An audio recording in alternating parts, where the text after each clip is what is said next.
Here's this blacksmith made scythe sickle, war sickle, war axe thing I found. Just started doing some preservation work on it. It's in fairly good shape, except for right there in the middle is about split in half. That's how it came out of the ground. Wasn't able to get it in the little microwave. So I've got some other stuff cooking in there that I'm going to work on. If you're able to stick it in there for a couple hours, about 350, 400 degrees, it will start to come right off the rust. But this is coming off pretty well.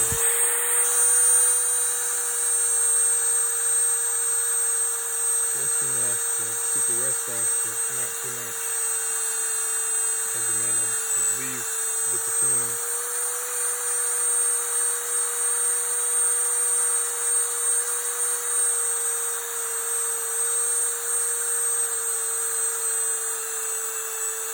Just a carbon steel brush. And it's very conservative on it. If you do it correctly, it won't take it down to the bare metal.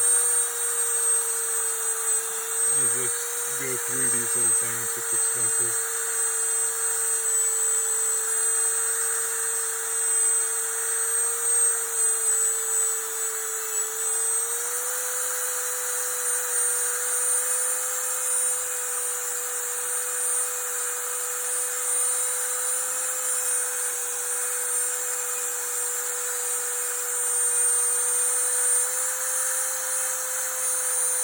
I'm afraid to do electrolysis on this because it's just too fragile. But it's already looking really good. Look at the construction. I've just never seen anything like that before, with a straight haft on it. Obviously blacksmith made, and some sort of brush cutting tool. Kind of the form of a scythe.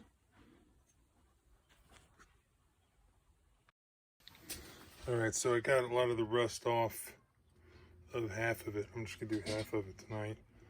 You can see how much better it looks already. And this I didn't even heat. So next what I'm going to do is take some of this beeswax, just using a paintbrush that I jacked from my brother, and just kind of lightly paint it on. It helps if it's hot, but obviously it didn't fit in my vintage oven. The good thing about a paintbrush is you can get it down in all the nooks and crannies.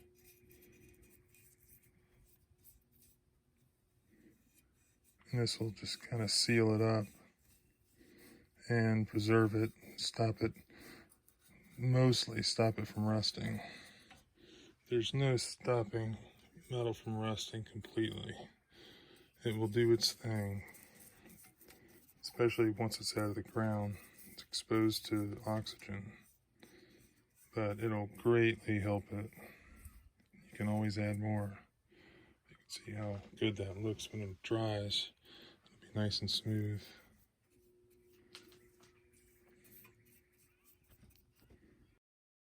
So here it is now with the wax on half, and then the front half is completely untouched so far, except for being soaked and cleaned. You can see how much better it looks. The wax is still wet, but it'll look better when it dries.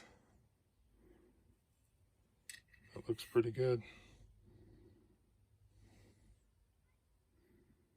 You can really see the construction techniques.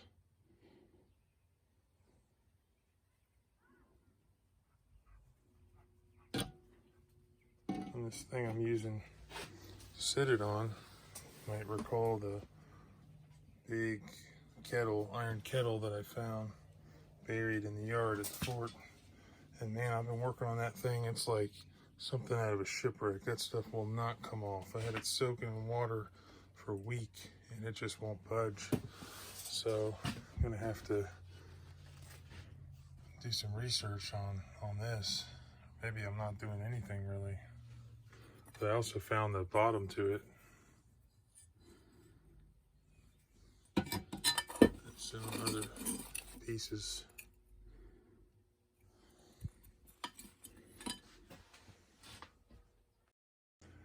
I cleaned this up. This just came out of the oven. Didn't take much cleaning at all. If you remember, this is the big spike that I pulled out of the inside of the fort's fireplace. And I think I was the first person to touch it in a long, long time. It was wedged in there for some reason, hopefully not structural. But you can see it's a blacksmith made basically a huge rose head nail, wrought iron nail. It's just spike size, just stuck in between some stones. You can see how being in a fire really gives these things a finish that you'll notice when they come out of the ground. But that just came out beautifully. Just put a light coat of wax on it, didn't really need any.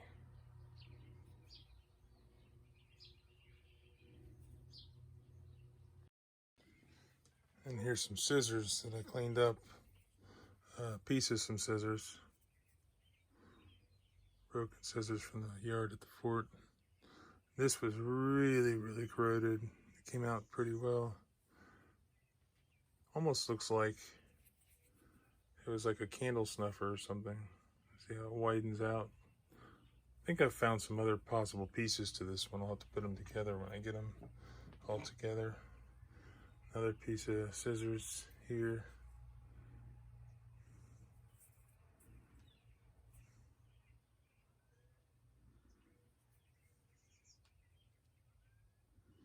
You find a lot of scissors at these early sites, and they're always difficult to clean up because they're curves all over them.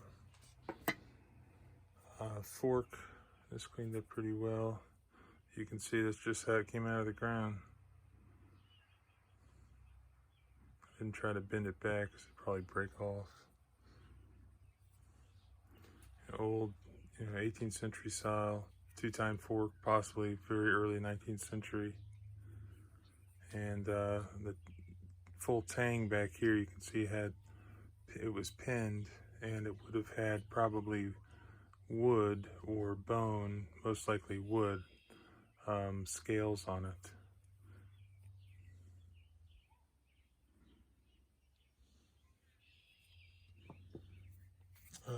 One other thing I cleaned up here is this pocket knife I found.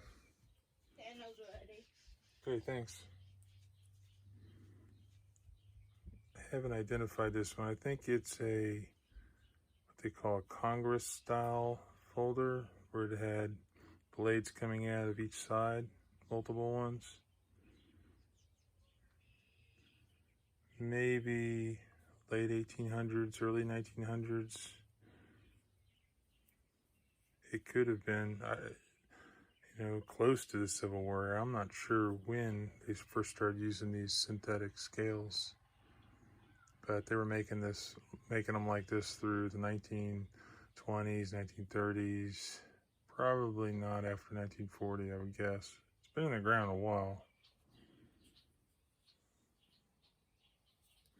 I'm sure somebody recognizes it.